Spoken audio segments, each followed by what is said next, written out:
Hello guys, welcome to my channel. আজকে আমি রান্না করব দেশি মুরগের মাংস। এর জন্য আমি এখানে মাংসগুলো বড় বড় টুকরো করে নিয়েছি। রান্নার জন্য কিছু উপকরণ নিয়েছি। এখন আমি চুলায় একটি প্যান বসিয়ে দিব। প্যানে 1 কাপ পরিমাণ তেল দিয়ে দিব। তেল গরম হয়ে আসলে পেঁয়াজ কুচিগুলো দিয়ে দিব। পেঁয়াজ কুচিগুলো নেড়ে চেড়ে একটু ভেজে নেব। এখানে 2টি তেজপাতা, 2টি এলাচ, 2টি দারচিনি দিয়ে আবার একটু হালকা ভেজে নিব।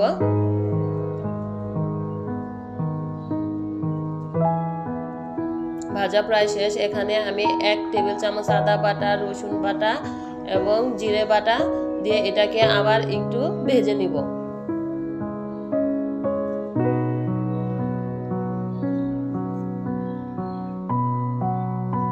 ভাজা প্রায় শেষ। এখন আমি এখানে 2 চা চামচ মরিচের গুঁড়ো, 2 চা চামচ হলুদের গুঁড়ো, 2 চা চামচ ধনে গুঁড়ো, হাফ চা চামচ গরম মশলার গুঁড়ো দিয়ে এটাকে নেড়ে চেড়ে আবার একটু ভেজে নেব। প্রয়োজন মতো লবণ দিয়ে দিব। এখন একটু পানি অ্যাড করে দিব। অ্যাড করে এটাকে নেড়ে চেড়ে কষিয়ে নিব। এর জন্য আমি এখন কিছু সময় এটাকে ঢেকে রাখব। আবার এটাকে একটু নেড়ে চেড়ে দেব।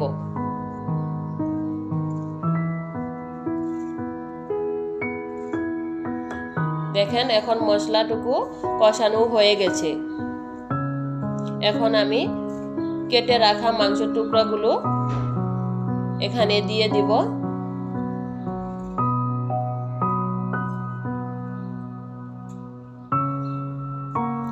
দিয়ে এটাকে নেড়ে চেড়ে ভালোভাবে মশলা মিশিয়ে নিব। আবার একটু ঢেকে রাখব।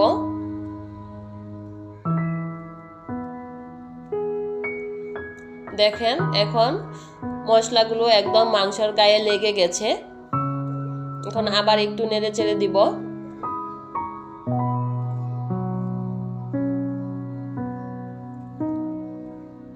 নেড়ে চেড়ে আবার কিছু সময় ঢেকে রাখব।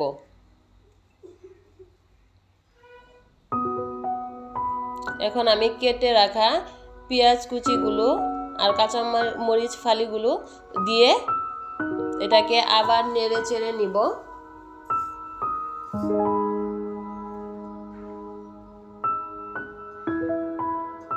কেটে রাখা আলুর টুকরোগুলো সাথে দিয়ে দিব। দিয়ে এটাকে আবার কিছু সময় ঢেকে রাখব।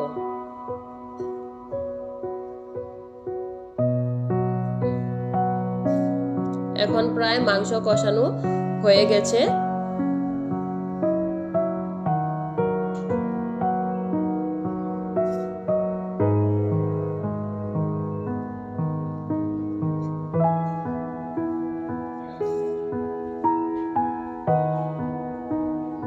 মাংস কষানো শেষ। এখন আমি পরিমাণ মতো মাংস ভালোভাবে সিদ্ধ হওয়ার জন্য পানি দিয়ে দিব।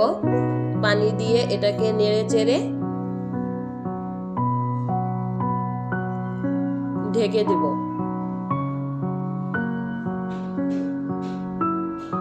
মাঝে মাঝে একটু একটু করে নেড়ে চেড়ে দিব। দেখেন মাংস রান্না প্রায় শেষ।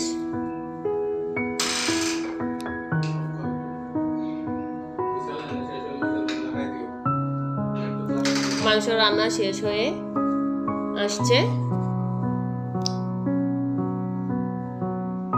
আমার ভিডিওটা যদি আপনাদের কাছে ভালো লেগে থাকে আপনারা সবাই আমার চ্যানেলটি সাবস্ক্রাইব করবেন। নতুন নতুন ভিডিও পেতে লাইক, কমেন্ট এবং সাবস্ক্রাইব করবেন। আল্লাহ হাফেজ।